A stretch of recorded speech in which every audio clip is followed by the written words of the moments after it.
Dulan sa 400 kasako sa NFA rice nga gihatag sa provincial government ngadto sa dakbayan sa Mandawi ilawom sa Supermercado Barato kun SMB program ang napundo tungod sa hinay nga baligya niini. Gipamatud-an ni Dr. Michael Pelago, hepe sa City Social Welfare and Services kun CSWS, nga hinungdan mao ang naa sa listahan ra nga benepisyaryo maoy baligyaan. Ikaduha, lisod sa mga nagpuyo sa bukid nga mulugsong aron mo palit lang og 2 ka kilo kada semana. Tungod sa rason nga maoray limit sa pwedeng paliton. Ug alkansiyon pod sa ilang pamliti. Ikatulo, ang kalidad sa bugas, gireklamo pod sa uban. Gipaygayo ng SMB 20 pesos rice program sugod Nobyembre 28, 2023, human mo palit ang Kapitolyo og NFA rice aron ibaligya og 20 pesos kada kilo sa mga kabus. Gisugda sa Mandawi ang distribusyon ni atong Enero 16, 2024, pinaagi sa CSWS, Mandawi City Hall ug mobile operations sa mga barangay. Ang nabilin nga mga sako sa NFA rice gitapo karon sa CSWS facility sa barangay Tawason.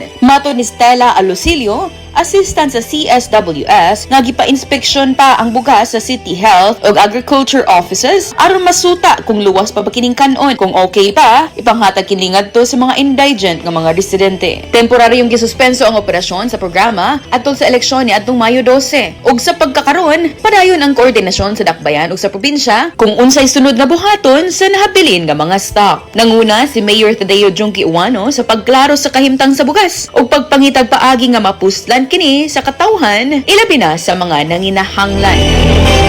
Kining si Idol Aiko, di kapugngan sa paghatod sa nagunang balita. Tatak IFM Balita.